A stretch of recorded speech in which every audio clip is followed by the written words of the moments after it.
Hey, what's going on, Garden Report people? Hey, How Fellas, is everyone? welcome back, John. I'm glad that Hey. John, you're looking golden. I'm glad the buddy. store is still open. What is That's all that? I'm glad you guys are. I'm glad we're still open for business. Are you just bathing in like No, oil? man, that's just I tan like this, like through. You don't do tan SPF, through do you? the windshield of my You've car. never heard of it. Like I don't even. No, man. Trust me. I'm not. Me too. I'm not trying to Me get too. this way. This is how the.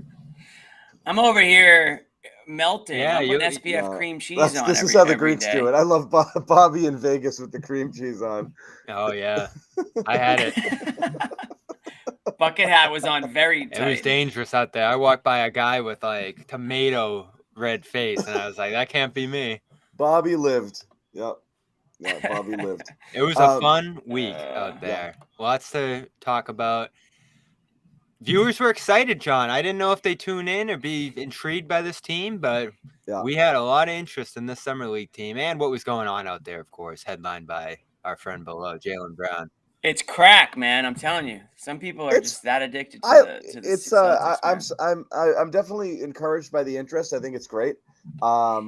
And like, it's off seasons are always great because it's like the promise of like, something new, something better. You end a season with disappointment and it's like, okay, Porzingis. Okay, let's see if this Walsh kid is good. So we'll talk about that. We'll talk about whether we think the Celtics are better off right now than they were when they ended the year. We'll talk about Jaylen.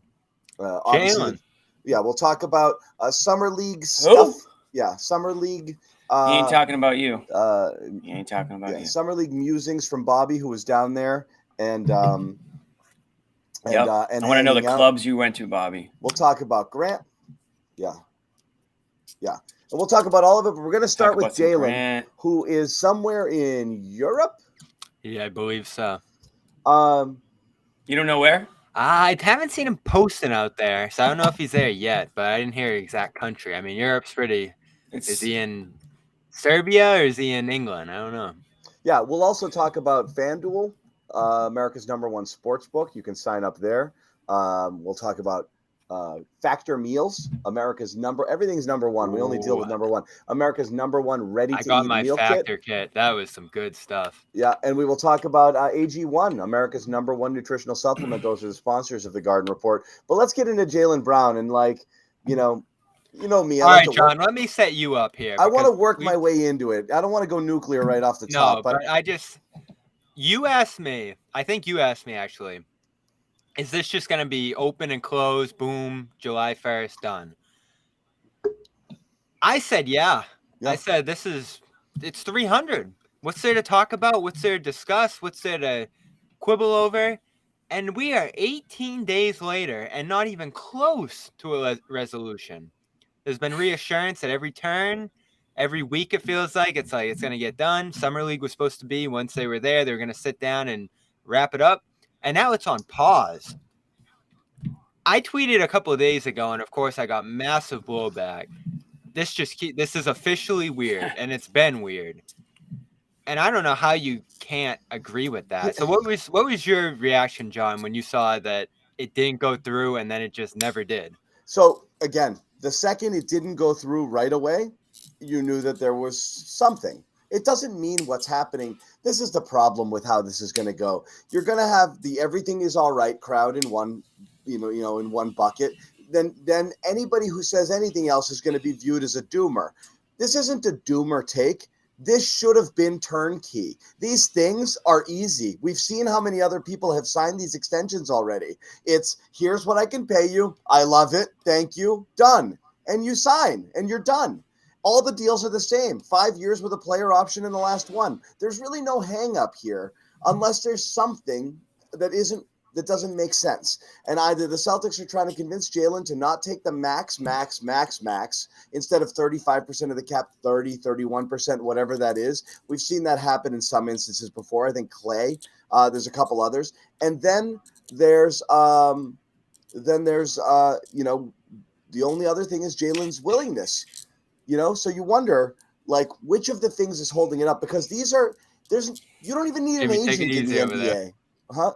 What's that? Jimmy's fooling around with something down there. Jimmy, are you twisting things? Stop. I didn't realize it. I didn't know you could hear. I didn't even know my audio was working. I got people telling me that my audio is not matching up to my mouth.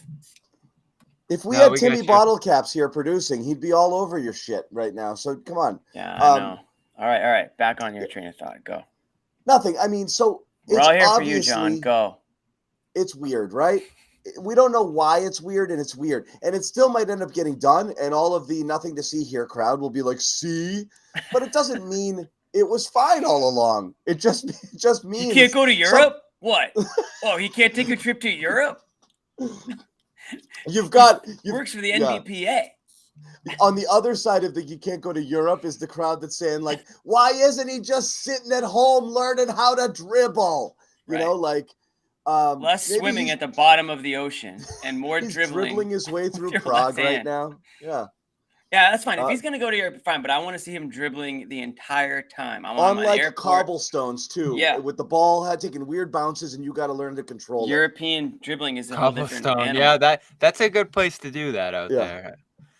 I found it weird from the start. There isn't much to haggle over here. The latest you're hearing is player option, which I understand. If the Celtics want to have some flexibility, I don't understand that. Well, I'm about to explain it. If the Celtics want to have some flexibility to trade him down the line, or they think we're giving you $300 million, which is dozens of what you could earn over elsewhere, we want to have that 50 year of team control, undisputed, which increases his value to them and to other teams potentially down the line.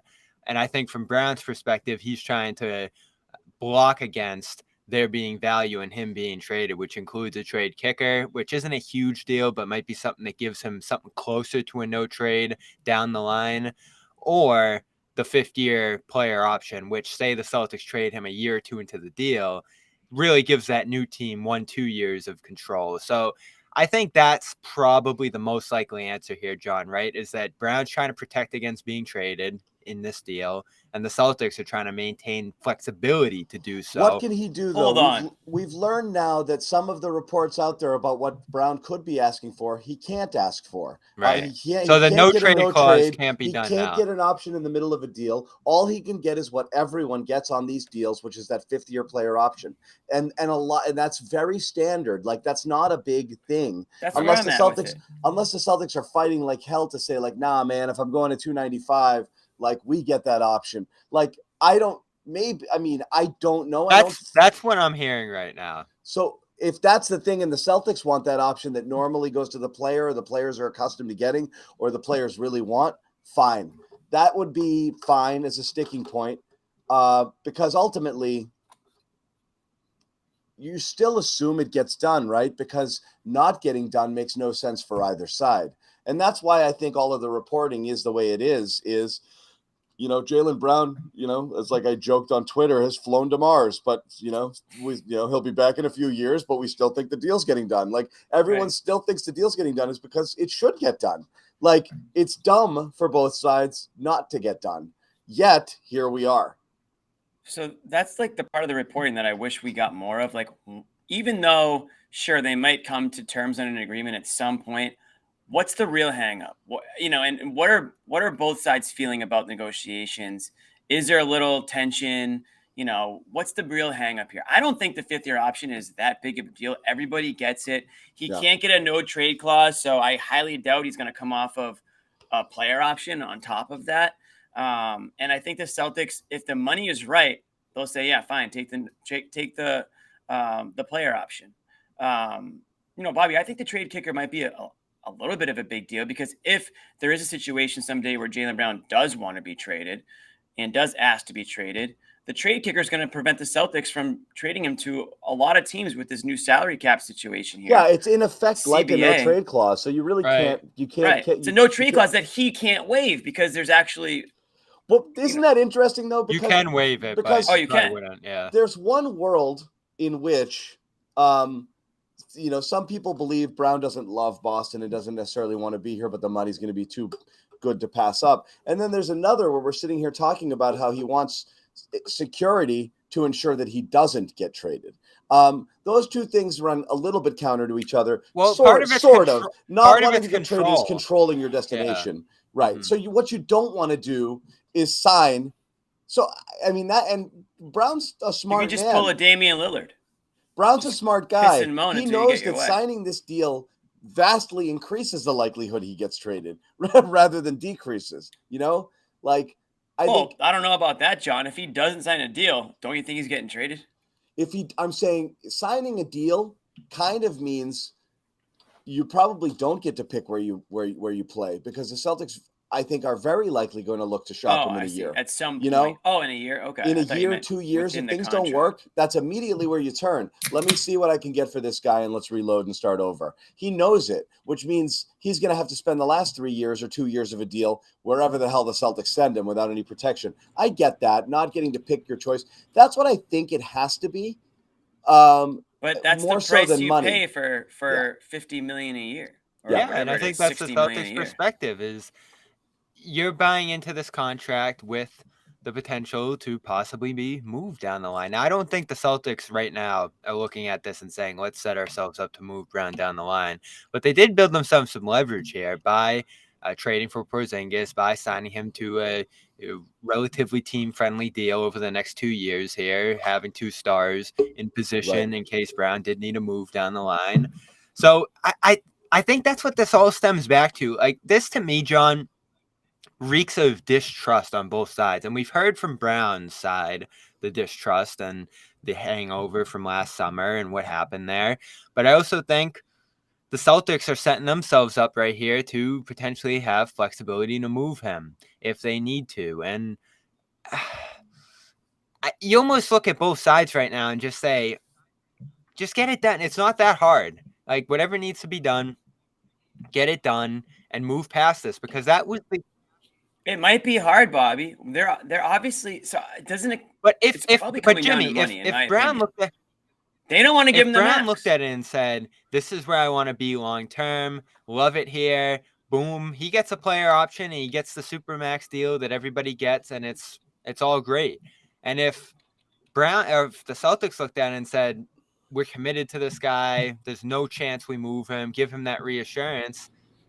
I don't think he needs to look at it from that perspective either. But right now, Brown's still looking at last summer and saying, I almost got traded on a whim. Why should they say that, Bobby? The protections aren't going to get that.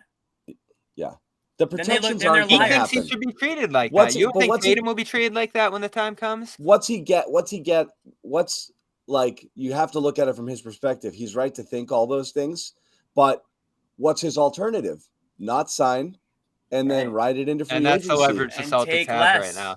Yeah. And so, I mean, that's leverage. Saying no is leverage, but it's also a $60 million choice. And we've said this all along, right? The Celtics have a lot more leverage here than they were given credit for at the beginning. And I think that's a big reason the deal isn't done. They can sit here and say no player option. And I don't really know what Brown's going to do besides go to Europe and do whatever and, string this along. Because I guess that's the pressure that's leaning against the Celtics right now, is everybody like us sitting here and saying, what the hell is going on every day? Because we got nothing else to talk about really at this juncture of the summer. But money-wise, he's got nowhere else to go. Like, all he can really do is string this to a point where, like you said, John, he ends up getting traded. I don't think that's going to happen. So if that's he wants to control his own destiny, then he wouldn't sign a contract this year because he's not going to get an out. And that's where it really would get tricky, Jimmy, right? But let me tell you this, Bobby. With no deal. Let me tell you this. What do agents tell their clients to do all the time? Take the bag and then demand a trade. So we can sit here and say, we can't have it both ways, but we've seen players have it both ways. I'm not saying that that's his plan, but we've seen it happen. We're seeing it happen right now with Damian Lillard. There's no reason for either side to trust the other.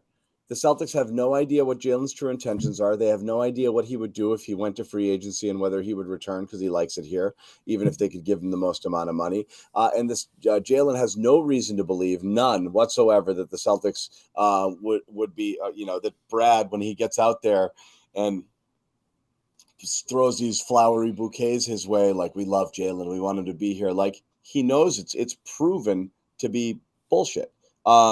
He knows it. He's been dangled multiple times, and he knows that he's the first. Tatum's the golden child, and he's going to be the first person named anytime something goes sideways and they're like, oh, things aren't right. They can't play together. Let's get rid of Jaylen. So he's right. But I don't know what he gets. The only other option is it's a money thing. And if it's a money thing, if you're starting to mess with his money, then yes, is he going to pass up? And again, what are the hard figures? What does he get in free agency signing with someone else max next year if he doesn't take the super max this year, Bobby? Is it 230 or something? Huh? Like 184? 184 for 4 or something? Yeah. Is that what it comes down to? So he's leaving a big chunk of change on the table. A lot of money. Yeah, that's not an option. He can't go to free but agency. If the Celtics start to say, well, not 295, but how about 245? And then you do the math on that over 5 versus 184 over 4, and he thinks, nah, I'm going to bet on myself, you know? So, like, there is a number. Go to Florida, go to Texas, don't pay a tax. Go to a place that doesn't have income tax. Go somewhere where where you're comfortable that they're building around you, where you're the guy. There is a number that it just goes low enough for Jaylen to say, I can leave that on the table, and to get. I'll still come back here if I want, but I want to be able to control my own destiny. So they are playing with fire a tad. Yeah, but do you really want Brown more disinterested in the situation than he already is? You don't want it, but ultimately, like, the reality is this. You know, and we joked about it, and I caught a lot of crap for saying, like, where I rank Jaylen among the players. There's a strong amount of people here that don't necessarily believe he's a supermax guy. It's a weird oddity of the CBA that says if you make one of these teams, you're a supermax guy. And I don't think anybody believes Jaylen Brown is truly a supermax guy. I think they think he's just a hair below that, you know? And so if you want to pay him what you think he's worth and be able to build a team, that's less than the max. And if the Celtics are trying to convince him of that, I don't know how that conversation is going to go. And if that's what's happening right now, then the holdup makes sense. It makes sense why Brown wouldn't go nuclear and blow the whole thing up publicly. But if it drags much longer, I am waiting for that report of like talks are off. You know what I mean? Is like, but we don't know if it's there. If it comes into this thing, kind of reminds me of arbitration, like in baseball, John. It's like the players and the team, they rarely ever want to go to arbitration because what that becomes is just here's everything you suck at and why we are trying to pay you this number. This is why you don't deserve the money. Right. And like the longer this thing goes, and again, we're speculating in a way because there's just not enough reports out there to tell us otherwise. But the longer this thing goes, the more I think that they're not, they're just not as close as maybe we think that they were or that they should be. And maybe there is money involved. And maybe the Celtics are saying, here's why we don't want to pay you the max or why we can't pay you the max, right? And maybe they have a whole I don't think it's the money. We debated this last time, Jimmy. It's always the money, Bobby. They can sell off some money potentially to Bobby, you really think it's because, we want to hold on to your 5th-year player option and they're going to screw with Jaylen Brown and make him pissed off because of that? The guy could ask for a trade in 2 years. Who cares about his 5th-year player option? Well, at that point, it'd be ownership. And is ownership really threatening a star player here over some luxury tax? Because this is the guy you want to pay luxury tax to keep. You can trade Brogdon if you really want to cut your luxury tax. That's not where you should be cutting corners on as one of the stars you want to keep here. So you have to ask, do you really want to keep him? Because you're not going to do this with Tatum. Here's the thing. There are examples of other players having – you might try to sell somebody on a vision, right? Like, this is what I mean. The vision might be like, Jaylen, we could totally give you $295, but if we do, here's what it means. I'm not going to be able to do this. I'm not going to be able to do that. We want to be able to add. We're up against it a little bit. We can't do all of these things. If we do that, what we'd like to do is try to convince you to take blank because we think overall it's going to be better for the team and it's still a shit ton of money and more than you can make in the open market. It's very possible that conversation's going on. It's very possible. And it's very possible Jaylen's like, yeah, call me when that number hits 295. And that's it. Like right now, I mean, Bobby, again, all the reports have been working close. Sides are confident. Celtics are confident a deal get done. They might button it up in Vegas. Was there any inkling they even like texted each other once in Vegas? Like there was no. He didn't attend any of the games. So there was, and again, he doesn't have to in order for them to players talk. do. Yeah. But I don't get the vibe. Interesting. That's a little. I don't get the vibe that there's like. I think they're stuck somewhere. I don't, and just kind of hoping like eventually they'll get They're through stuck it. somewhere because both sides want something here. Both sides want everything, I'd imagine. And again, I don't think the Celtics are trying to make him take a haircut. I think they knew what they were getting into with the Supermax thing and that they're prepared to pay that. They could potentially add some incentives here that give them some like escalators down, luxury tax wise, if they really want to do that. He has those in his current deal. But again, is that going to make or break a deal here? I wonder if the compromise ultimately ends up being, John, like a few percentage points below 35% in exchange for that player option. Like, would that make ownership happy enough in turn, with Brown also being happy to have that protection? And then you throw the trade kicker in there and say you're going to make extra money if traded. I don't know. Worst part. There's a few trade-offs like those, and that's why, Jimmy, I think it is close.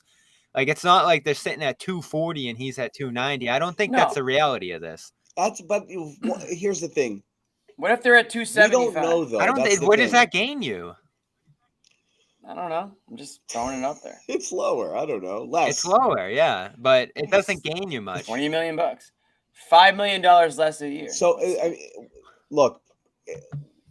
Again, it sucks having this conversation without having details, what the sticking points are. So you're forced to speculate, and all of this could be so off base, and it could be like, he's trying to negotiate, an extra 5 tickets for his family. Like it could be so minor and basically done that there's no concern on their end. That's absolutely within the realm of possibility, but it still is weird because this should have been easy and it's not. Which means, again, we don't know if it's a problem yet, but it's not normal. It's not a normal thing. It's something. So the longer it drags on, the longer you wonder. And again, like I said, if and when it gets struck, everyone will be like, I told you so, and whatever. And that's that. Right. And that's how these things work. But, we'll keep talking about it, as it goes on. And I'll get your closing thoughts on Jaylen before we switch topics. What's our promo these days, FanDuel? What do we got? Boston, as always. For is it bonus bets? I believe so. Bonus bets. Let's do it. $200. So get in on the action here and take your first swing. What's the only game in town right now? I guess it's baseball, right? And the Red Sox are threatening, right? They're 10-12. Oh God, this is the worst. This is the I'll worst be heading honest. into trade deadlines, by the way. When they start to when you get this fool's gold, string together a couple of wins. And they've played some bad teams too. A few Oakland series, Chicago. But anyway, they can go on a run coming up here, though. I'll be honest, guys. I'm like slightly okay. We'll talk about the Sox in a minute, but again, take your first swing on at betting on MLB FanDuel and get 10 times your first bet amount in bonus bets. That's up to $200. That's right. Bet 20, you will land $200 in bonus bets, win or lose. $200 you can spend betting on everything from the money line, over under, whatever, who's going to hit the first homer. And it's all on the app. It's safe and it's easy. And all you have to do is go to FanDuel.com/Boston to sign up to get those 200 in bonus bets. Once again, FanDuel.com/Boston. FanDuel, the official partner of Major League Baseball and the exclusive wagering partner of the CLNS Media Network. As always, you have to be 21 and over and present in Massachusetts. The first online real money wager, as we said, has to be 20 in order to get that 200 in bonus bets. Refund, the bets are issued as non-refundable bonus bets, expire in 14 days. If any sort of concerns with a gambling problem, Hope is here. You can go to gamblinghelplinema.org or call 800-327-5050 for 24/7 support. So again, check it out, FanDuel.com/Boston. Gotta be in Boston. And sign up today. So final thoughts on Jaylen Brown before we move the conversation on to some other Celtics-related matters, including Grant Williams, some of his comments after his departure, and we'll talk about Summer League as well. We'll check in briefly on Joe Sway. Let's see where he is. Last we saw Joe Sway, that's what his Wi-Fi looked like. Live from Brockton, Joe Sway Pavone, everybody. I think he's strangled himself in his headphones. We've seen a lot of bad Wi-Fi performances from Joe Sway's router. This This is off-season Joe this is Sway number Wi-Fi one. performance. Yeah. I don't even know what to make of this anymore. It's concerning long term because you want them to be on the same page here, right? And if this does go into camp, I mean, you've seen this in other situations too here, and I know there's a couple of things going on in the NFL on this front, different scenarios, but this is a big distraction come training camp, and it's going to linger throughout the season. It's a disaster. If it doesn't get done, it's a trade. I mean, it's a abandoned ship. And he's tough to trade now. So this is Brown's leverage in turn. What's the Celtics leverage? No one else can really pay him this money. What's Brown's leverage is he can continue to make this look pretty messy here by just sort of evading the talks. Yeah. And like you said, John, the day we hear talks are off until the end of the season, it's like alarms left and right. And that's risky from his standpoint, right? Because if he gets hurt, that money's gone. But if he comes out and does what he thinks he's capable of this year, you have to think that the Celtics would have to come around with a substantial offer in unrestricted free agency. And, he'd be the biggest free agent next summer by far. Can't go out there and get a lot of money. But at that point, the threat is leaving for nothing, and that would be an absolute disaster. So these are little things, it seems like, that they're haggling over here, but the methods that both sides could flex here to potentially exert themselves are pretty substantial. So you just want to see them get it done. Like if this just comes across the table in a week, Supermax done, I think everybody would be happy with it. And I think both sides would be happy too. So I don't get the postponement and all the haggling here. Well, that's why my antennas are up, because someone, it feels like, is going to leave the table unhappy or not as happy as maybe that's the thing wanted to be when this started. The next thing we hear is it's either done or we've got a real problem, because right now all we've heard is it'll be fine. I don't want to hear they're talking. It'll be fine. He did this. It'll be fine. We still expect it to get done. Mm-hmm. It'll be fine. No, that's fine for the next month, John. But once September comes around, it's camp time. I don't want to hear, this could happen at the end of the year, free agency. We're saying, like, you can't just keep kicking the can down the road at a certain point. Now, they retain the Supermax rights all the way into free agency, Bobby? Yes, but the extension needs to get done by October. So you can't extend them during, like, there would be a day that talks have. No, I know, but I'm saying if you don't extend by October, at the end of next offseason, you've still got that Supermax hammer. Yeah. Yeah. So again, it's still a big hammer. Right. And you're taking $100 million hit if you're Brown. Even like the state tax stuff we kick around at that point, John, doesn't really close that gap. What's the most? Sorry, I think we already said this, but what's the most Brown can make on like another team aside from the Celtics? 184, I'm almost certain. Let me double check that number exactly. So we're not even in the same stratosphere of what you can earn. It's a ginormous advantage over leaving in free agency, mostly because the Celtics can pay him 5 years and other teams can pay him 4. Right. I mean, it would be pretty foolish to go. We've seen it. Unfortunately, we've seen athletes kind of screw themselves by not taking a contract when they could. Then they get hurt, and then they have to do like a prove it year. And I'm not saying in basketball, but in any sport, really, we've seen it. So it would be kind of foolish to leave all that money on the table and play the season through with the distractions, with the constant questions.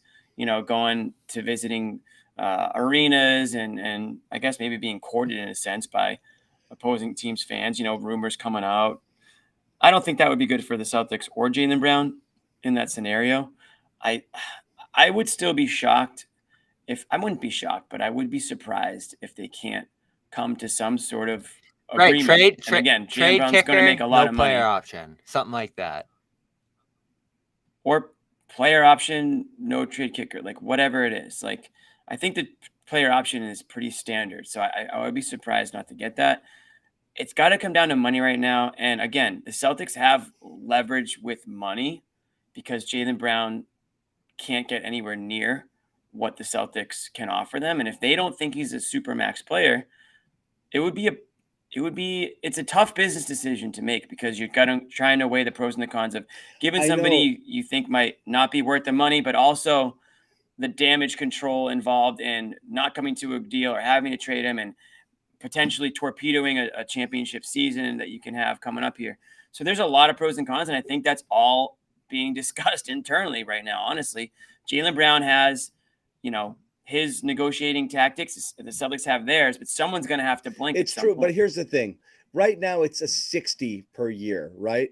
So if you did say, what if you wanted to cut it down to say, 245, okay? That becomes 49 or around, 49.50 per year, right? Now, the 184 is 46 per year. So again, it's all of a sudden you're thinking, I know the 295 is a large number, but the wiggle room isn't as great as you think. If you shave, and you might opt out anyway. So again, if you shave it down, even at 51, 52, 53, rather than looking at it at the total value of what you're leaving on the table, you look at it in average annual value and say, screw it.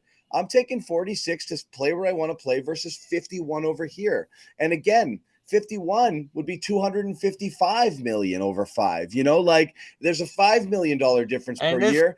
And so you're thinking, I'll make it up on the second deal. When the cap goes all friggin' skyrocketing, I'll sign for 4, and then my next one's going to be ginormous. So, I mean, yeah, it's not he is a union head, though. And you know how that usually goes is you don't want to be taking less and, doing all this stuff, whatever it might be. Remember Kyrie a year ago with the mid-level and stuff like that. The guys just don't do that because of the precedent it sets. So I'd be stunned if he left in free agency. It just wouldn't be becoming of the position he's in.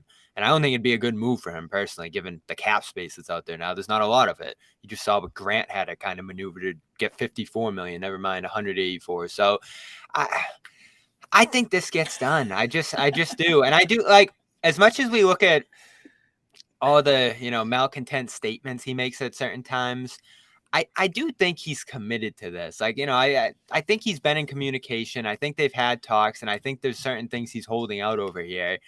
I don't think there's a situation where they're miles apart, and I don't think it's a money thing. I think it's a lot of, like, the trade flexibility factors here because he doesn't want to be traded. And I don't think the Celtics want to trade him necessarily right now, but you do want to have flexibility to do so if you need to do so. So there's just something's got to break there on a compromise on both ends. And I don't think those things are crucial enough on either end for this to really go to like a nuclear place. It's very weird that it's stretched out this long. And it looks like it's going to continue for a little while here while it's on pause, which is the strangest thing of all. But I don't think that talk's going to break down to what you mentioned, John, that they're going to stop and then the season's going to play out with him on an expiring deal. As Jimmy said, that wouldn't be good for either side. Yeah, it is what it is. And let me ask you this, guys, before we wrap this. I know John's going to have an interesting answer to this, but don't you, especially now that like we've kicked around like Murray and these other options, these other trades, those are starting to fly off the table here. Don't you want him here, like all things being equal? Like, isn't it still best for the team to have him here, have him under control, and have him continuing to improve as this deal goes on?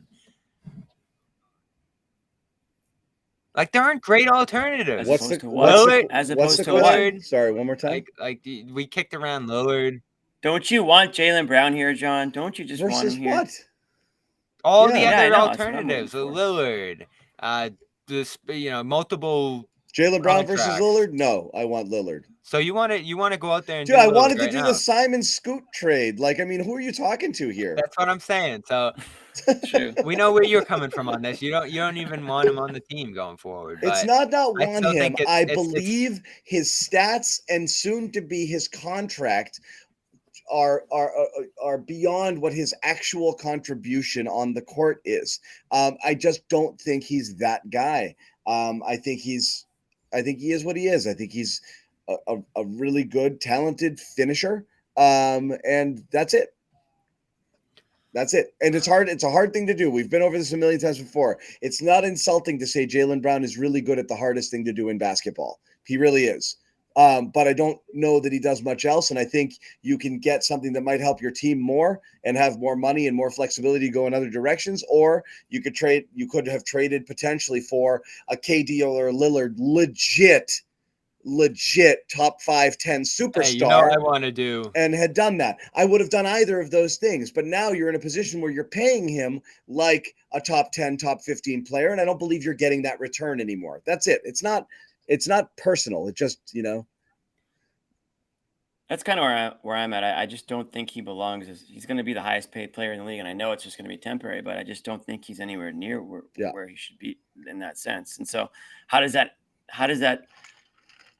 make it difficult for the Celtics to build a team down the road, right? I mean, you're going to have to do the same thing for Tatum, and so I understand what Jaylen Brown brings to the team. I also understand where he kind of lacks when it comes to what the team needs at times. And the bottom line is, these guys have come up short the last few years together, and now we're just supposed to give everyone all the money available possible and with a big smile on our face and just assume that everything's going to be better. Well, yeah, I don't everyone think that way. I'm intrigued as anyone by the Lillard possibility, but everyone has flaws. Like, you'd be trading Brown's flaws for Lillard's age and injury status and whatever risks might be happening there as well. Towns, like these other guys that you'd potentially flip him for once he's making $50 million salary. There's risks everywhere. Yes, you can, but now it's harder. And yes, that's a tricky thing here too. But I think what we've seen this summer already is that they do want to keep him here, and that it's not necessarily easy to swing a deal for him on a 1-year deal to be able to get something substantial back. I mean, I talked with Hyken out there, did the podcast on, from the Portland perspective and Vegas. He thinks they wouldn't even want Brown in Portland. They'd have to offload him in a third team, to like a Houston or something. So like the contract status he's on right now makes it hard for him to trade in some sense too. You missed your trade window. I think if you'd gotten the Durant thing done, or as I said a couple of years ago, recognized you'd be here now and determined, I think Jaylen's excellent, but I don't know if I want to go down that road. And if I have to supermax him, I think that's more than I want to pay. And I'd rather get cheaper and younger and more versatile now and have more flexibility later. You could have made that. Like I said, a Halliburton type trade 2 years ago is one I suggested and was scoffed at.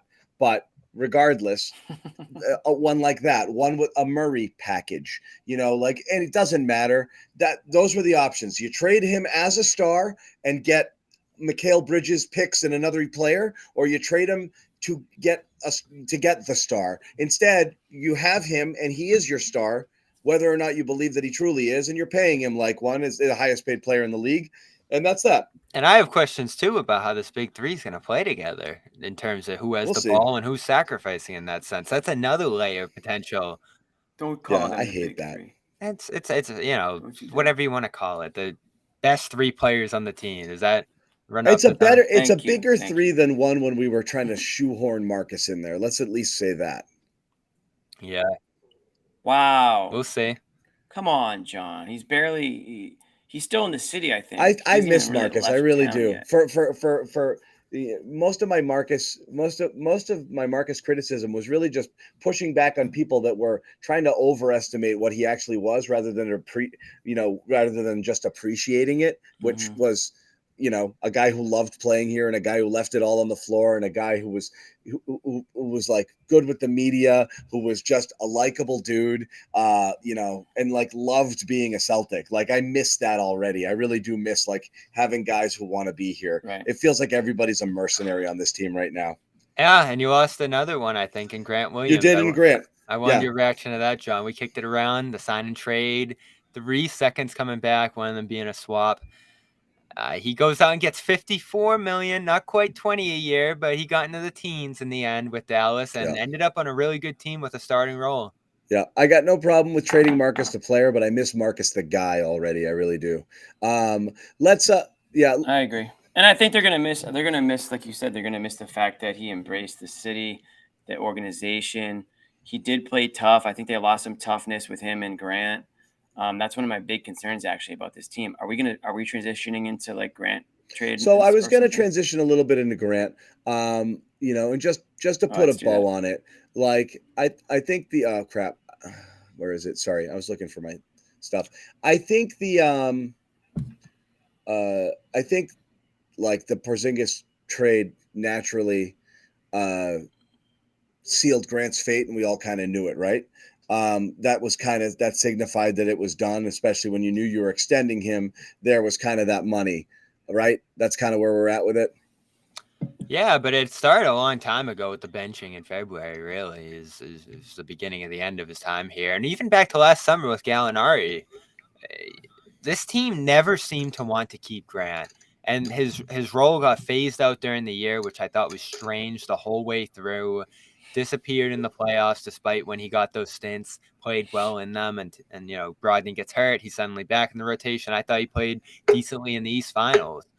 He's always going to get the crap for the little headbutt with Butler. Whatever. I like that. I think we all like the little bit of burst of intensity he showed there. And for this team, he always tried to lead them.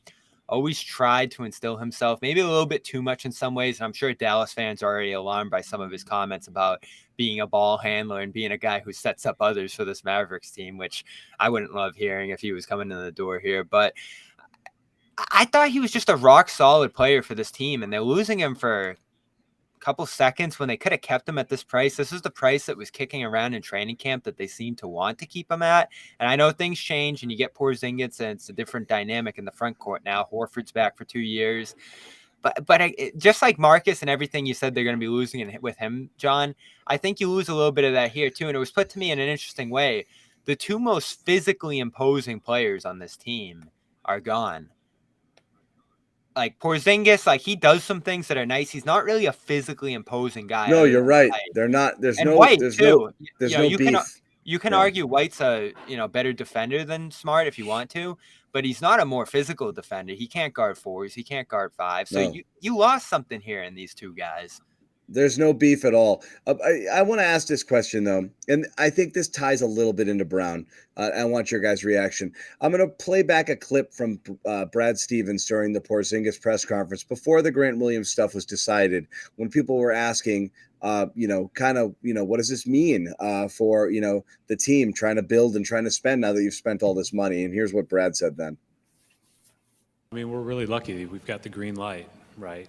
To continue to add. I think the biggest part for us is making sure that we are, smart about building a team, right? And obviously you're always looking at it from the standpoint of, this year, but also down the road.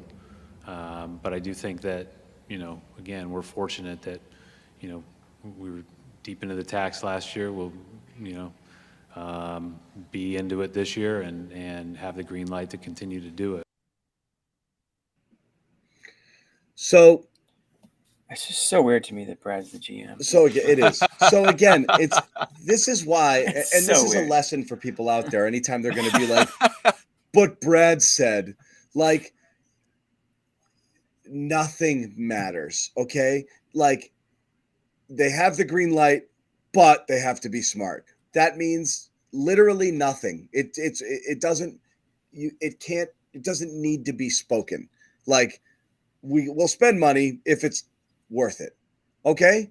So it was deemed that going deeper into the tax than they already are, even for this year, and then worrying about it later, deciding whether to trade or whether to move things, wasn't something they wanted to do with Grant. And you can argue whether or not they even thought Grant was worth this money, but this was a salary dump. So you was in effect traded, Smart and Grant for Porzingis, and that's fine. That's the final trade. And you get a Warriors pick too. Yeah. That's your trade. They got 2 firsts, John. No, it's fine. And one seconds. became a million and seconds. some seconds. Yeah. It's still not a bad trade, but ultimately Grant is a casualty of the Porzingis. But if they truly didn't care about the spending, you could keep Grant. You're worse. You had to want to keep Grant, and they didn't. And I don't know if so it ultimately comes down to, did they want to? And no, I don't think they did. If they wanted to, he'd be on the team right now. They're trying to win a championship. Jimmy. Right. Exactly. So is that what it says to you? One of the that they didn't want him, Jimmy? Like at any price? Because that's what I was saying during the year a little bit. Oh, I'm not going to say at any price, but I think that they were pretty firm that they weren't going to go over, like, probably a number that they thought Grant was probably going to get more somewhere else, right? So that's where they're at with it. They thought he was expendable. Bobby already mentioned it, how Jay tried other things throughout last season. Yeah. Gallinari, other players coming in and out of the lineup while Grant sat throughout the regular season.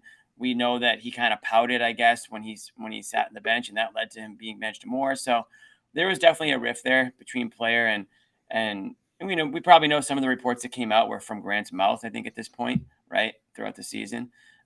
So there was definitely something going on between player and team, or player and coach there. And at that point, it probably was frayed to the point where the Celtics weren't going to, give him it wasn't going to be a player-friendly deal on their end. And I don't think Grant felt the same on his end either about giving them a team-friendly deal. So he got his money. Celtics said, okay, we're going to look elsewhere. They got a guy like Porzingis now, who I think we can all agree is a much more talented, skilled player from all over the court on the offensive end. But like John said, they lose a little meat. I think they lose a little toughness. They're not a tough team at all. So I don't know how that's going to affect things, especially in the playoffs when you do need to be tough and play harder. So those are some things that I'm a little bit concerned about. But as far as Grant's concerned, we talked about it on a previous show. We kind of gave him our send off, but I thought that he had one good year on this team, one good season. That's it. So for all the people out there who want to act like Grant is this $15 million player, I don't see it. I mean, and not a knock on him. He's a great guy and again, another great personality. But I think a lot of people are overvaluing what Grant Williams is. He's a role player. That's right, it. but he's still a relatively younger player who is continuing to improve unevenly through this last year. But you thought at a certain point, or at least I thought, that this was going to be the 4 after Horford career winded down. And now you're starting so many over guys in the league, Bobby, take off after like 2 years. They just take off. They're a star, right? That's not Grant Williams. He had one good year. He was benched in his last year on the team, a year that they could have definitely used him. They had championship aspirations this year, and the guy was DNP. And I didn't agree with it the whole way through. And every time he'd go in there, he'd play That's well. fine. You didn't agree with it, but apparently the Celtics had seen enough. Right, and it was always strange to me. And that's because all that John, matters. he started the season pretty hot. It was like 50, 40, 90. All of a sudden, 20 million's flying around. Maybe some of that stuff annoyed the team. Yeah, maybe you guys threw 20 million around. I've been right. They were probably annoyed by that. I stuck on my line on 12.5 to 13 was what he was worth. He's a mid-level. He got the most he could get. They're fortunate Horford can keep filling that gap. He's a mid-level guy, who you can pay, pay on a multi-year deal. But like beyond that, you're not going to pay 20 million. You just go get a mid-level guy for 1 or 2 years. No, they went and got a minimum guy in O'Shea Brissett, who I love. Not another team with money can say, I'm not giving Grant more than what mid-level money is because I think I can get his value in a mid-level guy. The cap space teams really didn't go near him, but that's restricted free agency too. Like teams don't want to tie their cap up, especially before the moratorium ends. So you got killed in that sense. One thing I wanted to mention with Grant, which cracked me up, he does his little kind of goodbye and farewell interview. I forget, was it with the Athletic or Globe? I can't. Who was? He had a couple. He did one with Athletic. Okay, so one he was talking about the ribbing that he and let me try to pull it up. Hey, I don't want this this comment to disappear, and it's not really what we're talking about, but it is slowly creeping up. No, Wood's what is the comment? It says, not sure if you guys mentioned this, but do you guys think of Kelly Oubre and Christian Wood? Also, I feel like wings and bigs are a focus, but our guards don't look too solid to me. We added project free agents. That is from our friend. Don't see Wood. Oh, yeah, no, me neither. And I think people. Oubre could be a Schroeder thing. Like, he got the MLE, but maybe Oubre is down to the minimum at a certain point and wants to go on a team he could play a little bit with and win with. He's kind of a frustrating guy. I don't think he fits, especially the style they're trying to play here too. And this is something we have to take from all these moves is the style they want to play with now. They doubled down on Joe's style. I'm switching. I'm transitioning to that, Bobby. But first, I just wanted to throw the one thing I liked from the Grant interview. He and Tatum are going back and forth, and he reveals what they said to one another and how they're close friends. Tatum says to Grant, I'm going to bust your butt when we play Dallas. This was to Adam Himmelsbach of the Globe. Mm-hmm. And Grant's response is, you think? You can't go left, and I'm going to be physical with you, and you'll go cry to the referees. The entire Tatum scouting report. Grant's got it right here. You can't go left. I'll bump you, and you'll just go cry. So funny. You can already imagine the Grant Smart revenge games next year. It's going to be so good. Real quick, we're going to tell you, we're going to switch over to Mazzulla ball and why somebody doubled down on it. There's a report, something from Brian Windhorst that we're going to talk about in a little bit about just what Joe Mazzulla's standing is in Boston. So hang on, we'll talk a little bit about that and Bobby's favorite topic, Mazzulla ball. But first off, we want to tell you about another one of our sponsors, and that is Factor Meals Kit. Okay, and I know Bobby's going to talk about it because he just got his in the mail. Bobby's on the go; he doesn't have time. Yeah, especially getting ready for Vegas. They came in, big shipment of them. What'd you get? Oh, the chicken and broccoli I loved. You had a couple like pasta dishes mixed in there. There's so many options, and you get some breakfast stuff too if you really want to. And again, it's quick and it's easy. So again, it's the summer. You're on the go. You're looking for wholesome, convenient meals, and you have these super active days, and you just don't have time to cook, nor do you want to crank up your oven to 500 and let her rip in the kitchen. So Factor Meals, America's #1 ready-to-eat meal kit, can help you fuel up fast, flavorful, nutritious, ready-to-eat meals. With Factor, skip the trip to the grocery store, skip the shopping, the chopping, the prepping, the cleaning, all of that stuff, and just get it done. Factor's fresh, never frozen meals ready in just 2 minutes. Their shakes, by the way, incredible. Heat it and eat it and get back outside and enjoy the summer. Try to get some color, Jimmy, okay? You're cooking too much. I think we got a little graphic here. These were incredible. Yeah.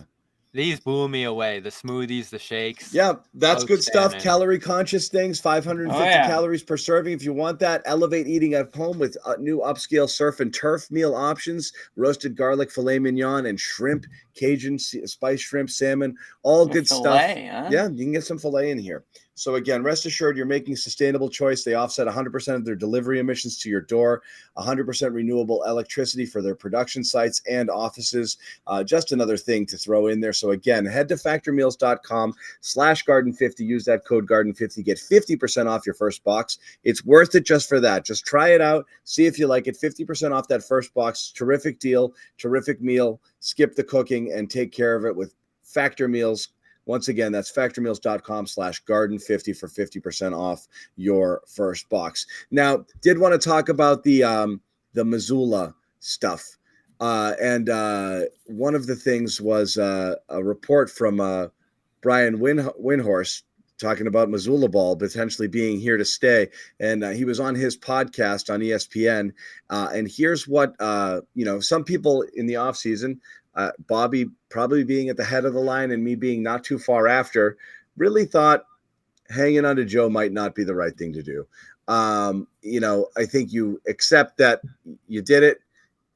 Maybe it wasn't the right thing. You went all in. You you saw things you didn't necessarily like seeing in the playoffs. And our thought was maybe cut bait now rather than figure it out later, because you're messing with something very precious. And that's like the prime of your two best players entering contract years. And you really don't want to mess things up here. And these championship windows close pretty freaking fast. And right now the Celtics, for better, for worse, have entrusted one to Joe Mazzulla. And here's what Windhorst had to say. Not only was Mazzulla never in trouble, Brad Stevens' biggest moves as president of the team has been to lean into more of the way Joe Mazzulla wants to play, which is high volume 3-point shooting and offense over defense. Isn't that something too, that last line? Because he would dispute that. And this is the back and forth we had all year was, are you emphasizing offense over defense? No, the defense is number 2. And then Brad said this too in the exit interview. The defense was number 2, but it slipped to 10 by the end of the year. And you had an outcry from 3 players specifically, Grant, Smart, Brogdon, that they need to get back to defense, that they need to get back to double big, they need to get back to the style that they played with before. And I think a number of other players co-signed that as well. So for that to be the outcome to a pretty inconsistent postseason, to put it lightly, and I think there being some rumblings that if they did get swept by Miami, his job might have been in trouble. Well, they turned it around. That's shocking to me. They turned it around, but not to the degree where you're like they were right there, because they got destroyed in Game 7. And I know there were injuries and other things there, but they were bound to lose at some point during that comeback charge, and so they weren't really that close to turning the series around, at least in my view. You guys might disagree with that, but you're down 0-3. You dig your way back a little bit. You're still a long way from actually winning the series if you lose Game 7 in a blowout. And, they were right there losing the 76ers series. The Hawks series was a couple minutes from going to a Game 7, if you remember. It just wasn't a great run. And there's just been a big attempt to paint this as a really successful season. I think despite the circumstances, he did a solid job. And if you really believe in the philosophy, go ahead and, support him with the assistants and all this I stuff. just don't get it. Here. But did we sit here all year and say things are going great? I hate that we say things like, that, we say things like, oh, well, they got to the I've been pushing back against this whole successful season nonsense for the whole run of the Jays. Okay.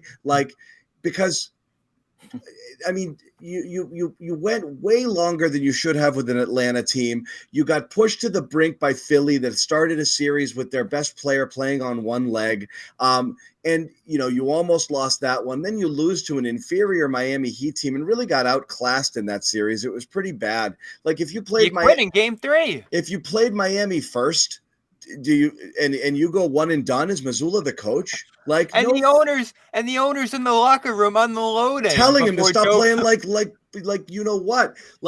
So give me a break all season long. After the 25-5 start, they were good, not great. That's what it is. Most of the season, they were good, not great. Under Mazzulla, erratic. Not necessarily whether they weren't equipped or really not capable of executing his vision, pushing back on it. And this is where Brad comes in. We've made the Moneyball, references before, the Moneyball movie where, the Billy Bean character is like, you're not going to play the guys I want and you're not going to play the game the way I want it to be played. I'm going to go trade them. And so in this case, it was the players aren't going to play what Mazzulla's doing and what we want this team to look like.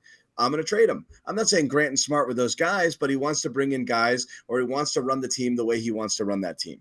So I don't know if they're closer to that goal or not right now, but it's interesting that, there's never a hint from Brad in the postseason press conferences that Mazzulla is anything he ever considered for moving on for. Full confidence. And it's just odd to have full confidence in somebody that inspires so little of it at this point. Doesn't mean you fire him, but certainly it's not a certainty.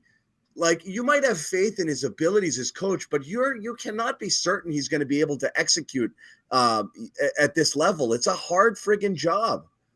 Yeah. So what's strange to me too is that it wasn't like this has been their guy forever. This guy shouldn't have even been their head coach. Something crazy happened, and right before the season started, and the Celtics really didn't have much of a choice but to put him into the interim coach position. It would have been Ime, and he would have probably gotten he would have either still been an assistant or he would have gotten a head coaching job somewhere else, and they would have let him walk. But now, just because he was basically placed in that role, they didn't have much of a choice. Now he's like God's greatest coach to NBA, God's greatest gift to NBA coaching. That's what I don't get. And I was stunned when Horst said that he's, not even close to ever being on the hot seat and they have full confidence. I'll tell you what, obviously Jaylen Brown must be a fan, because if it had anything to do with getting Jaylen Brown to re-sign or whatever, then I'm sure that he would have been gone, right? If that was an issue. So, the players seem to be okay with the guy. Nothing stands out to me that is great about him as a coach. He doesn't stand out X's and O's wise. I don't remember many play calls that he made throughout the season. I don't remember many timeouts that he made throughout the season. And they choked in the playoffs and they lost. And so all those things combined with the idea that there's a lot more experienced coaches out there. I'm not saying go find a coach that's been a head coach and is just getting transferred around from team to team, but there's more experienced assistant coaches out there. There's a lot of options. So to be so dead set on this one guy, Mazzulla ball and all this stuff. Okay, wow, he likes offense over defense. Wow, that's really riveting. There's tons of coaches that have had that philosophy. Can I pull this up too? Because I talked to Sam Cassell out in Vegas, and obviously it's been a big deal that they brought in a couple high-profile assistants here to work alongside him, and they keep stressing like, oh, he's going to learn, and now he's got some support and stuff like that. I found this quote really interesting, from Cassell, because I think it reflects what we're talking about here. Cassell said, I just told him it was an honor. I hadn't even heard from anybody else. It was an opportunity that I was looking forward to, and I think Joe's an amazing coach. I'm here to just help them enjoy that. We have a great team, and I won't change his mentality. That's who he is, but I'm going to help him enjoy it a little bit more. That's all. So even like with the assistants that they're bringing in, they're stressing that like, we're not, you're not here to try to like adjust Joe's style. Like, this is what we're doing. Is Sam acknowledging that Joe was an absolute nervous ball of, just a wreck last year with enjoying it more because he was so hyper focused on what was going on? Right. Yeah. I thought that quote was very telling there, that like these assistants, they're not going to change things. And even Charles Lee, very similar system in Milwaukee to what the Celtics are doing here. Yeah. But here's the thing. Both Jimmy and I agree. And I loved Kevin Durant's tweet, last week about offense wins championships. I fully, wholeheartedly agree. You can't ignore defense, but you need to have, a good offensive players, good shooters, and a good offensive system. So I have no problem with putting a great amount of emphasis on getting players in here that can play that style of ball, provided they're not an absolute turnstile, on defense and can't compete on that level at all. But also, John, they need to be able to score in more ways than one. But exactly, it can't just be you've just got guys who hit threes, and right now, it's just a team that doesn't know how to get easy buckets, doesn't get enough of them. One of the strangest things about Jaylen Brown is how infrequently he gets to the line for a guy that goes to the basket as often as he does. They need to find, and they brought in Porzingis, who again is kind of more of a shooter, So that's my biggest question: is Porzingis just going to be exclusively spotting up like Horford was? Or are they going to post him up? Are they going to work him in between? I don't know. In that press conference, and you were there, John, it did seem like they're going to get him his post up. They talked about the post, but they were asked specifically about the post up. Right. We're actually one of Joe's moments in that press conference. Hey, what are you going to do to the really good post player like Porzingis, to try to get him the ball in the post? He goes, we're going to get him the ball in the post. And then Brad was like, that doesn't seem like something like Mazzulla would love, though. Especially, like, I know he was very efficient last year, 118 points per possession. He hasn't been that efficient in the past. In fact, he's had a couple disastrous seasons in the past. And I talked to someone out in Vegas about this. In Dallas, they put him in the corner, and he was kind of just catching and shooting off Luka, and he wasn't loving that. And he would try to post up, and Carlisle didn't like it there, and there was this whole thing in Dallas because Carlisle's another guy who's like space, 5 out, like, real lot of movement on offense. Nobody posts up in today's NBA. It's not that important. So, yeah, is he just going to be shooting threes off the catch, Porzingis? Maybe that's what he's committed to here. But that's like when we're talking about this whole Mazzulla mindset, that's what I could picture this Porzingis experiment becoming a little bit. Yeah. Like Horford, there was a stretch where Horford didn't shoot a free throw from like mid-March until nearly the playoffs. I know that was banana. I know they're different players, but would you be stunned if Porzingis is taking like 75, 80% of his shots from three here? I'm curious to see how it looks there. But I would be a little stunned. I mean, someone has to score in the paint or like inside the 3-point line on this team. Because it's not Rob, because he doesn't shoot the ball. And everybody else is just parked at the 3-point line. So, again, we saw what happened when a team was just like, hey, let's just play defense at the 3-point line and prevent them from shooting on the threes. Remember Spoelstra's quote? He did that. Yeah. Somebody in the comment section just reminded us about it, too. It's all you got to do. Yeah. Is stop them at the one it's thing that that simple. They do well. Yeah. So, it's like, that's it.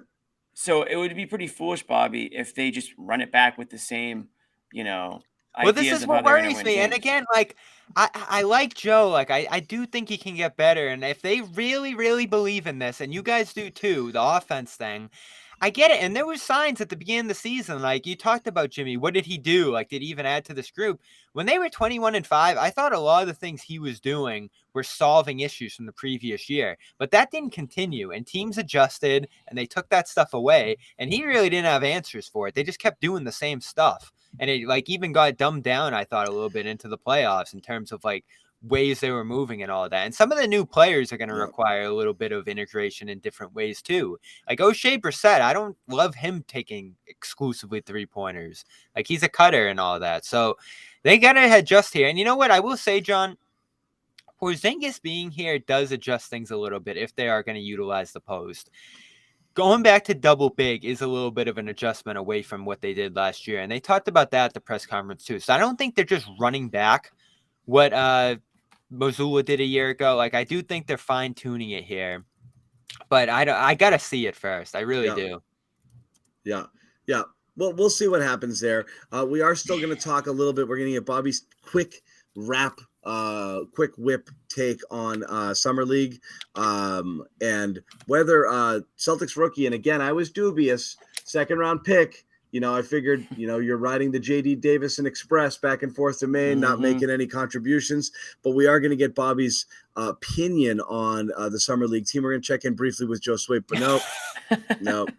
Still no good. Okay. All right, Joe Sway, let us right know. After this, he just threw in the towel. That's still how bad no good. That's the last time anyone's seen Joe Sway Pavone alive. Yeah, missing persons report. That'll be the picture. I'm just telling you, I'm a little worried. Anyway, he hasn't even texted us. That's great. He hasn't. Literally, it's like I think lightning. I think a lightning strike in Brockton just took Joe Sway out. That's it. But anyway, we want to. I get it. If he was at like 1 out of 100, it wasn't going to happen within the hour. Yeah. Okay, we're going to tell you about. What are we going to tell you about, Jimmy? AG1. AG1, right? That's right, baby. Our next partner and our long-term partner here, AG1, the daily foundational nutritional supplement that supports whole body health. And each one of us drink it literally every day. We gave it a try because, hey, I personally love I love not having to chase the amount of different things that you have to take, that you're trying to track down. And it covers all of your nutritional bases every day, better gut health, boost in energy, immune system support. AG1 does it all. It's one scoop. You just adaptogens, you drop it in a cup of water and you are off and running. It is really easy to kind of work into your daily routine. You do it first thing in the morning and you're off and running. It's great. It's diet friendly. It doesn't matter if you're keto or, vegan or whatever. It fits into all of those things. So again, just one serving every single day. It's all you have to do. AG1, terrific nutritional supplement. So get in on it now. All you have to do is go to that website at the bottom of the screen. That is drinkag1.com/garden. There you go. John can't read. Yep. 1 free year supply of vitamin D and 5 free AG1 travel packs with your first purchase. I have the travel packs and I have like the pouch. Travel packs are awesome in the summer because you're on the go. You're going away for the weekend. Your little vacations. I'm going on a bachelor party this weekend. I'm going to take 2 of my AG1 travel packs with me, so I will still be healthy despite deleting roughly 1,000 beers. And go get yourself you support AG1 or Factor Meals. We'll send you a Garden Report t-shirt. That is a guarantee. And we also have a merch store starting to kick up with I believe, as you saw on Twitter, we have the makings of bucket hats and some other things as well. Let's quickly get a Celtics Summer League recap. I was wearing it, by the way, in Vegas, the phenomenal hat. Yep. Looks good. Popular. Yeah. You take any pictures, Bobby? You kiss any babies out there? Yeah, we ran into a couple fans of the show out there. Not a ton, but it was getting some rave reviews. The hat, so it'll be on sale soon. And check that out. Will you be autographing any of them? Okay, sorry. I'm more than happy to. Sorry, John. So Summer League went in. Wasn't very riveted by this team. Wasn't a lot of buzz around it. Training camp just kind of came and went because it didn't seem like anything substantial would happen with this group, especially Jordan Walsh, and that's who we obviously have to focus on here. It looked like, we talked about him on draft night. I was watching him, for a couple of weeks going into the draft as a fringe guy, a second rounder. Another guy like JD Davison, who was big time coming out of high school, really struggled, really had to project him in a different situation, playing a different style to think that he was going to succeed quickly in the NBA. And he was great, I thought. And again, it's summer league, the competition, all the rest. You always put those asterisks on it. Great relative to expectations, because he supposedly doesn't Couldn't do anything on offense. Yeah, doesn't have a mature offensive game. But in the summer league, he was getting his 3-pointer off. The stroke looked pretty good. He was able to get to the basket on a couple of occasions. Defensively, though, man, he got caught flat-footed several times. He didn't look great on defense at all. He was all over the place. So the defense, wasn't as advertised out there, but weird system. They didn't really have centers. They were running a zone a lot, by the way, which I thought was interesting. I don't know if we're going to see that during the year, but they played a ton of zone out there, him at the top. But he got disruptive at times. Against the Lakers, they had a 5-point lead late. He deflected 2 balls, once in the backcourt, once in the half court to maintain that. Then he made a great cut to the basket to give them a 7-point lead. 40% from 3. I said in our videos, Sean, if he does that, and of course it's not necessarily going to translate, but if he does that, he's playing this year. The guy's shooting 40% from 3. If he hits 40% from 3, Bobby, he's going to play. But no kidding. But like what? If he even taking hits 0.3 shots a game. Yeah, he came out in the first 2 and took I think 6 a game, 6-8 a game. Look, I mean, summer league.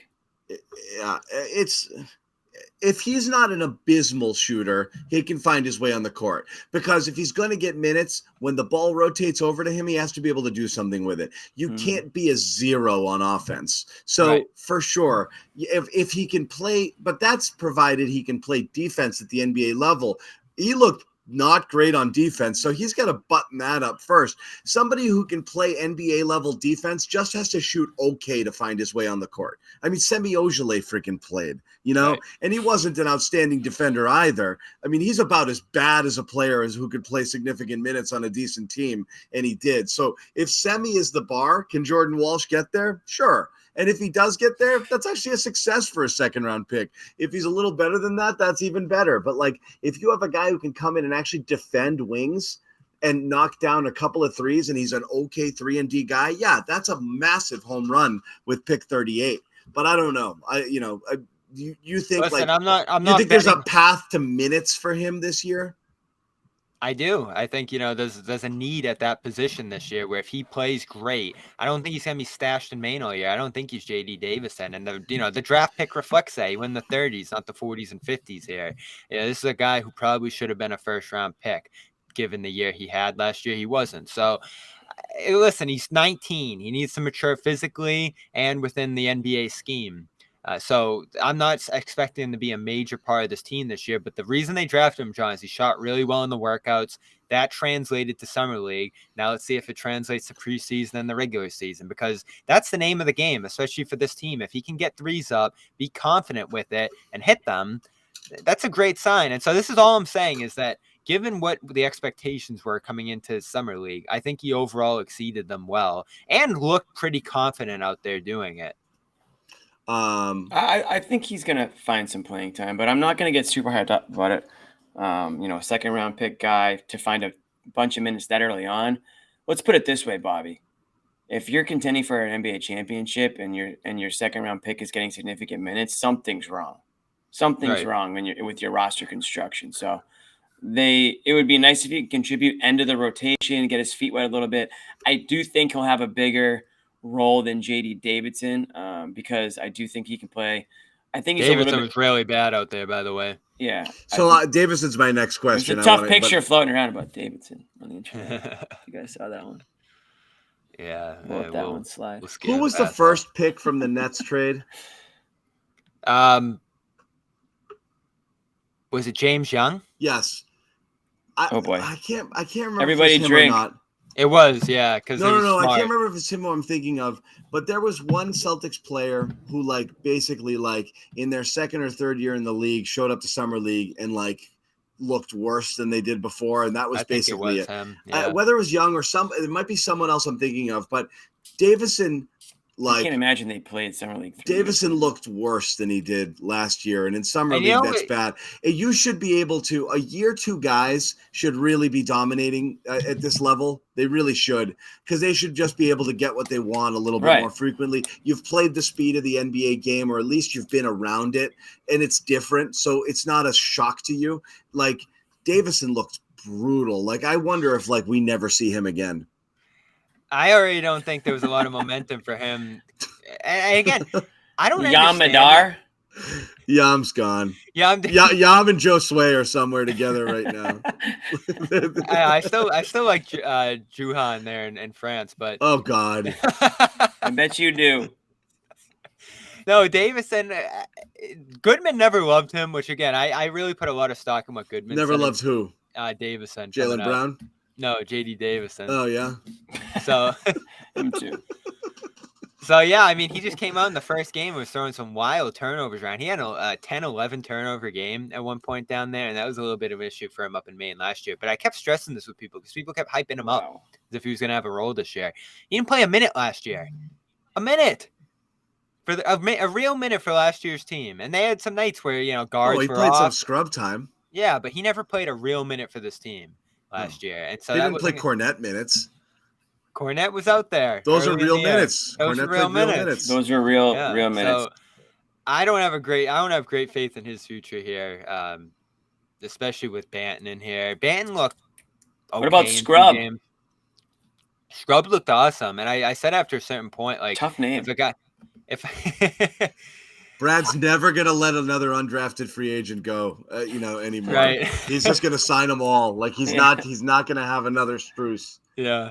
No, I mean, he's been in the league for a couple of years now, so he's not a great two-way candidate. In fact, I think this was Scrub's last year they could even be on a two-way. Yeah. I heard out in Vegas that he wasn't looking to be on a two-way, so I don't think there's a ton of upside here. But he came out and shot 50% from the field and 50% from three. So if a guy does that, sign him up. You have 3 two-way spots. You're not really losing a ton by signing him up. I like that. Oh, Scrub did get drafted. He was. I thought he was an undrafted guy. He was a late second guy. He played with the Clippers and then he was a late second. I thought he was an undrafted guy. Anyway, what about Banton? Banton didn't look amazing to me. Again, turnovers. He's huge, so he rebounded well. The shot's not great. We knew that coming in. I don't think he shot well from 3 out there. So there's going to be some heat on Pritchard. To do a little something here, but I don't think Banton's a guy who's going to play Pritchard out of his role. It looks like the chat loves still young. I know. Again, he came out and shot lights out down there. So if a guy does that, great, sign him up. But I don't think he's going to be a real impact guy on the team this year, especially at that position. So we'll see. He might just be part of the dynamic and development up there in Maine, and help in that sense. I think Banton's the guy you got to look at a little closely though, because they are a little thin at the guard, and we haven't talked about this, John, but what's going on with Brogdon? Brad, again, he's fine. He's recovering. No surgery. I haven't really seen him. Haven't really heard from him. So there's 2 things I'd love to hear. And this is, I said this last year too. You're thin at that guard if he's Brogdon not ready. is one thing you want to get some positive updates sooner than later. The last thing I want to hear, which is what I feel we're going to hear, is you're going to get a Rob Williams Brogdon update about him having surgery in late August. And it's going to be should be ready in time for Christmas. And why now? So he's either fine or he's having surgery. Pick one. You're going to wait it out to see if he's okay and then hope that he doesn't need surgery. I don't understand it. Number 2, I just want one fake Instagram video of Rob Williams with a basketball. Oh, you didn't see him, John? Oh, is there one? Oh, last couple of days they've been flying around. He's working with a trainer I know named Aaron. I can't think of the last name off the top, but yeah, he was putting shots up. He was dribbling around. It was your classic highlight video. How are you not sending these to me?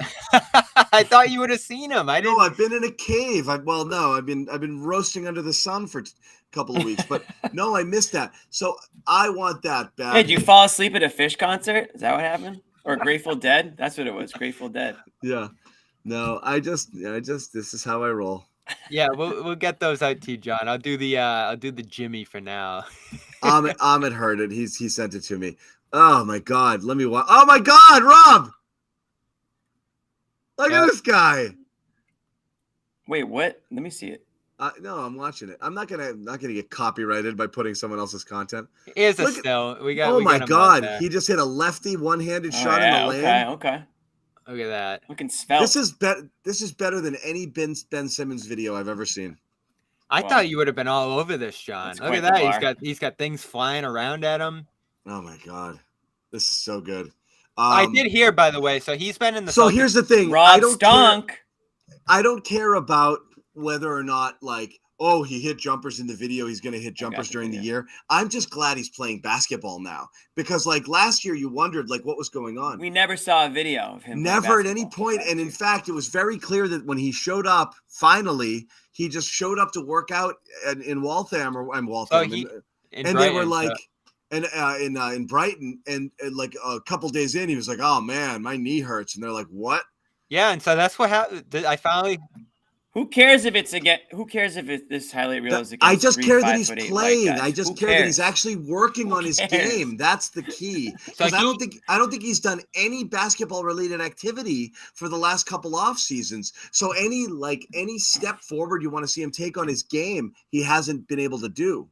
So yeah, and he is not. He stayed in Boston progressed. after the season, which is something he didn't do last year, and was checking all the boxes and just close to the team, for that month or so after the season ended. I think, and he's gone back down south home now, but you're seeing the videos that he's continuing that progress down there.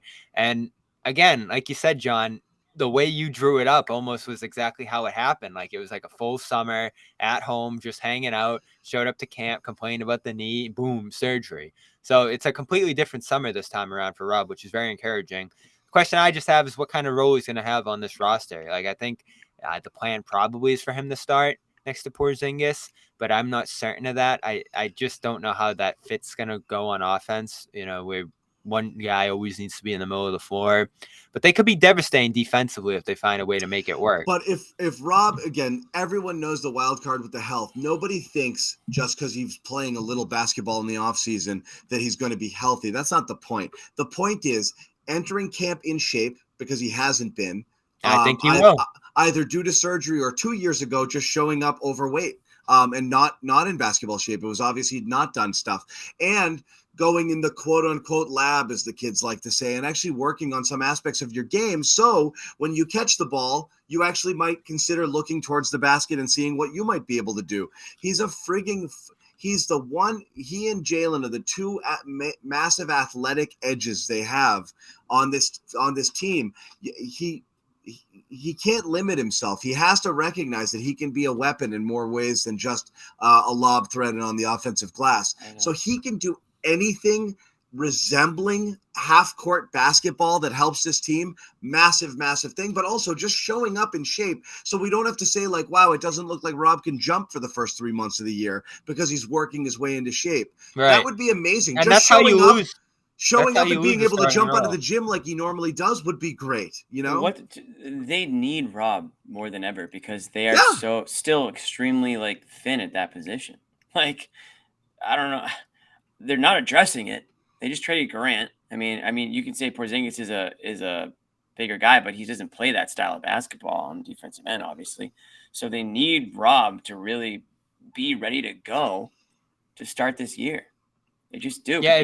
How much are you going to get out of Al this year? You don't know. I mean, it's all like bonus at this point. You need the Rob leap at some point, because ultimately, what did you say when they signed him? This could be a steal of a signing, because he was at that point. You're already your third best player, and you're like, if he could be an all-star if he continues on a trajectory just based off of his freakishness and his defense, and the center position not being necessarily like, well, obviously it has a bunch of great players now, but he, there's so many things that he could do for you. If he can even do some of them, it makes a big difference, because he's been flat, if not backwards, since his breakout 2 years ago when Brad refused to play him.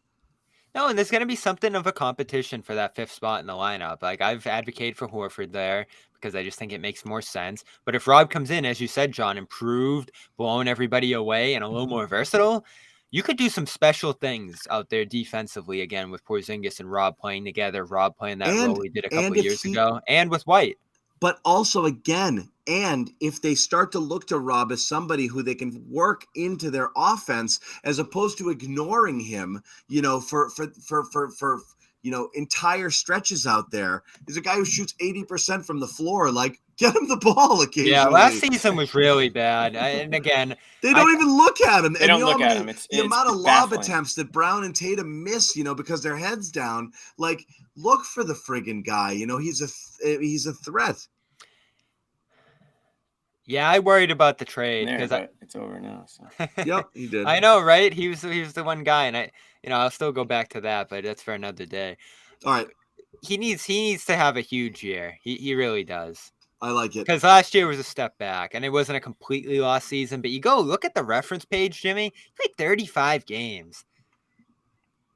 I mean, and those games, like half of them probably weren't very effective. So how many good games did he have last year? Like a little over a dozen? Rob? Yeah. Even his games where the eye test told you he was ineffective, the metrics said that he was. So again, he's an impact player at 40%, which last year he was about 50% all year. I mean, not even close. You're just still waiting for him to become something more than he is. And part of this trade, John, I think is something of an acknowledgement that you don't want to just keep waiting forever on that. Sink or swim. Have to hedge, yeah. Sink or swim with Rob. You got no choice. If he's not good, you don't have anything else. You're screwed. Right. He's got to be good. I know, especially now that Grant's gone. Yeah. Yep. Closing thoughts. Jimmy Toscano, how would you like to close? Well, based on everything we talked about, the main thing I think still in everybody's mind is the Jaylen Brown situation. My antennas are up. I don't know what's going to happen, but I can't wait for whatever happens to happen.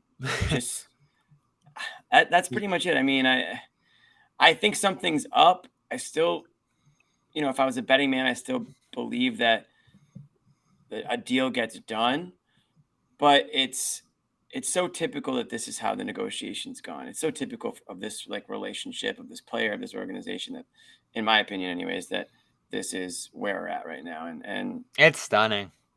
I think it's not stunning. I think I'm not surprised at all that this is where we're at. No, I thought it was going to go right through. I really did. So Bobby. So young, so naive. So I'm in the camp, and I've been surprised just, listening to all the podcasts, reading all the articles.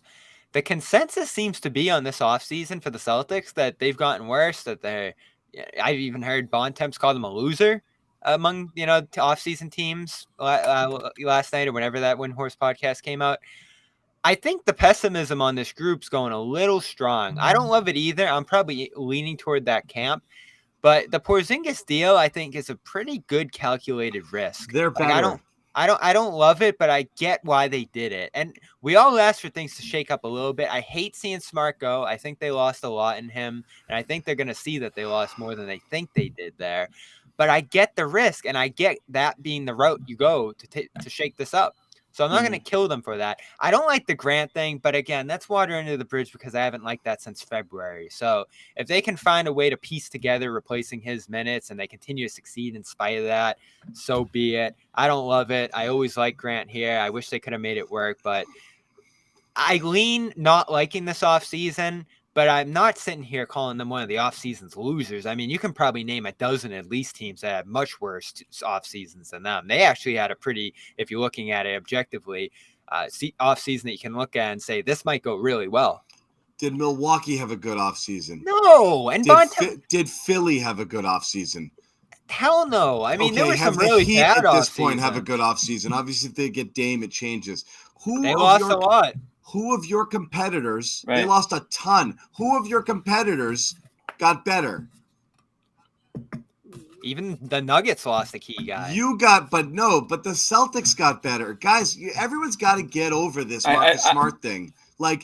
We love Marcus. They got a better player. Everything needs to go right for it to go better, John. It's better on paper. No, it doesn't. Yes, everything needed to go right for them not to trade him. But Porzingis goes down with an ailment, and all of a sudden you're in a really bad spot. It's because Bobby, you could say that about any Porzingis. player. Here's my thing. Bobby, it's because things didn't go right that they had to make a move. That's the point. I know, and I get why they did it. Things go wrong and say like it's so weird to be complacent when the thing you have isn't working. Make a move and say that thing is risky. No, keeping it intact was risky. Like running it back was risky. That's the thing where we'd be saying to ourselves, well, if it works this time, it's not working. They had to do something to be able to become a better team and increase their talent level. So I don't think so. I think people are just, it's fear of the unknown. Well, there's a lot of unknown with Porzingis. That's the thing is, it popped in my head the other day, or just yesterday, Jimmy. We were sitting on this show in 2021 saying, who are some awful contracts the Celtics could take back for Kemba? And Porzingis was right up at the top of that list just 2 years ago. And so he had a great season in Washington. Awesome. But he's going to have to follow it up with another one here. Yeah. Sure. And you know what, though? Better or worse, what I like about them is that they're different. And that was the one thing I said they needed to do in the offseason was do not run it back with the same roster after consistently underperforming. Right, and I do commend them for that. They made a bold move, right? You wouldn't have expected them to do this going into the and offseason. They might not be done. Did it. Who knows? They might not be done. Are they really going to bring Brogdon back? They say they are. Who knows? Maybe they just have to wait until he's healthy and then they'll make a decision. I do think people have kind of twisted themselves into I think there's this feeling that like they lost their only true point guard in Marcus. Like given the opportunity to play the role that Marcus Smart played, either Brogdon or White would do the same job or better in terms of distribution and running an offense. At different points in their careers, they've been point guard, combo guards playing point and have had similar assist numbers and similar things. They'll be fine. Marcus Smart was not special. Marcus Smart was special for different reasons, but not because. Here's the thing it projects, though, John, that Brown and Tatum are going to step up in the lead. Celtics fans banking. But the That's thing it. we keep talking. He was outplayed. When you have, and again, he was outplayed by both Brogdon and you White. can't have it both ways. It's everything is like that blanket that's too short. You pull it up, your feet are cold. You bring it down. Look, you want more high level talent. You're gonna sacrifice depth. So you get a player like Porzingis who is a closer to like a legit big three complementary legit scorer to go along with it. Yeah, then you're going to start worrying about who your 8th and 9th guys are. There's no question about that. But you've got Pritchard on the team. You've got Hauser on the team. You want to be an offensive team that shoots a ton of threes? Just play those freaking guys and call it a day. Like, that's that. What you're worried about bigs and you have a 7'2" guy and Horford and the best shot blocker in the league. Like, what are we worried about here? You last year it was like, wow, they have too many point guards, so they trade one, and now it's like we don't have enough point guards. Like, how much of everything? How much of everything do you need? How much of everything do you need to feel good? A rotation that's 10 deep, 11 deep. Was talent an issue a year ago, though? It wasn't the talent. It was the intangibles. And you took two guys who tried in that intangible sense to lead this group. So one thing that you kept hearing about after this trade, this is the opportunity for Brown and Tatum to lead now. Smart's out of there. They don't have to defer to him anymore. But are they going to embrace that? I have to see it. Again, it's just better talent. They had great talent a year ago. It's again, what did you lose? You lost. You had a redundancy at point guard with 3 guys. Now you're just going to play 2 of them more. Like, it's not, you didn't lose a lot, but you gained a ton. Okay. And Grant Williams wasn't freaking playing. So again, I don't think they're missing nearly as much as people think they're missing. That's all. I don't think it's as risky as people think. I think running it back with that same core and expecting different results would have been the risky thing. I get it. You had to try at some point to shake it up. And this was a crafty way to do it. I'll give them credit for it. It's enticing. You always look at the 7'3" guy coming through the door, and it's not KG, but it's enticing and it's intriguing. And I'm really excited to watch it. But I do have a little bit of skepticism. And there's not many of those guys available. Right. Most of them don't even exist. Never mind they're available. I mean, there are a lot of things to like about him. You can nitpick his game, but 85% at the line, getting there often, 38% from 3, having that post-up season he did, and being able to pass a little bit. This could be the missing piece, but you do assume some risk in it. I hope he's an asshole, too. I hope he's just a complete asshole out there in the court, too. I don't care. I think he will be. Who? Porzingis. Good. Yeah. So speaking of which, let's Porzingis. bring in Austin Rivers and Kelly Oubre if we want the all asshole team. Yeah. Done. Anyway. Let's get under some of these guys' skin. Yeah. Hopefully we didn't get under too many people's skin on this one. But I actually think the chat did like that. Jennifer, trade, that's okay. I don't mind that you think that I suck. I don't mind. Jennifer, by the way, first time I'm seeing this name in the chat. I grow on people. Welcome. I'll just warn you. I warn you. Okay. People were really sad you were Like gone for a fungus. couple weeks. I grow on people, Jennifer. So watch out. Like a wart. like a wart fungus. on the ball of your foot. Yeah. Anyway, that's it. We're done. But thank you guys for hanging. We went an hour 30. It's pretty good. I did miss being gone, and I'm sorry for abandoning you. Don't be sorry. It's the off season. We got to take our breaks somewhere, right? We don't want to burn I'll out. be I'll be because we don't go 50, 60 games like some of these guys do. We go the whole damn season. Yeah. We go the whole season. No days off. No days off. I got to get on a Patriots show because I'm friggin' steaming. Yeah. Ooh.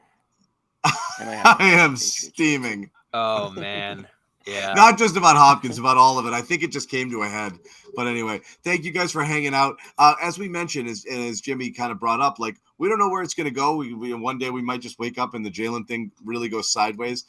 Any major developments in anything with that? Obviously, any trades, any new news on the Jaylen thing, we'll hop on there right away and we will update. What's going on. And, we'll go live immediately or as soon as we can, assemble the news team with that. In the meantime, we're still going to be doing at least one or two of these per week throughout the rest of the offseason as we head into preseason. And then we're on, baby. As soon as preseason starts, full tilt, Bobby, coverage from training camp.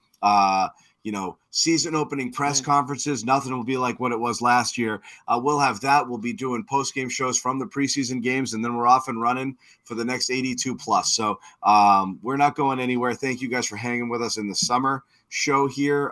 We'll, follow all of us on Twitter and then our Celtics handle. Put on your SPF. Drink your water. You're not going to look like John. Yeah. Don't try. Lather up out there. It's going to be hot this I'm weekend. If you're going to be in Newport, I might see you. I'll be down there in Newport. I'm wearing 70, by the way, Jimmy. I don't mess around. I am. No, I want nothing to do No, with you're burns. You're all still the looking time, like that with baby. SPF 70. I'm thinking about 70. Newport.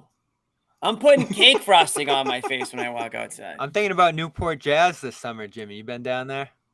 Okay, I have. I've always wanted to try that out. This might be the year. It's a time. Yeah, it's time. It's fun.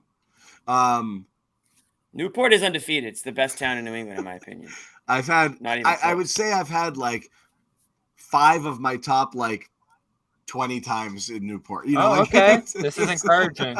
I know. And they blend together, and I'm like, no, that was a different one. I'm like, oh my God, we did all of that, So I'm looking forward. That's just a couple weeks away. So yeah, let me know if you're heading down there. Okay. Thanks again, guys. We will see you, Jimmy. Any gigs coming? I just missed one. You guys just missed it, but I do have one in Quincy. It's called what is it Quincy? called? All right. Quincy. Yeah, I've played at Quincy a few times this summer. It's called the Bay Point Waterfront. That's August 4th. It's a Friday night, and then I'm back there August 20th. I got Hunters August 18th. I love Hunters. I got a lot of. Come to Hunters August 18th. It's a Friday. That'll be fun. And then I've got a lot of private events this summer, John. So unfortunately, you guys can't. So it goes. I'd love to see John at a gig someday. He likes to talk. I want to. But, I've been a few. One time he even left a ticket for him. It was like in Bad Santa where a guy leaves a ticket and John showed up and just sold the ticket. I wish I could have done that with the Taylor Swift tickets I had. Oh my God. I sold my Drake tickets. If those weren't gifted to me, I would have cashed out. Anyway. I cashed out, Jimmy. I had to. They were going for like 300. That's a good move. All right, we're out, guys. Thank you, guys. Keep it tuned to CLNS. Check our Twitter handles. We'll promote next time we do a show, or for breaking news, you can always look for us. I promise we'll be there. It's like a bat signal in the sky. We will respond. Okay, so again, We will be there. We'll be about 7 to 9 minutes late, but we will be there. We'll be there live. Yeah, and That's how the party starts. yeah, and again, should we check in one last time and see if Joe? I think Joe Sway's trying to get on. Oh, here he is. Oh, here he is. Joe Sway, final thoughts? No, final thoughts. All right. He's got the volume. He does. He's doing good. All right. Godspeed, Joe Sway, wherever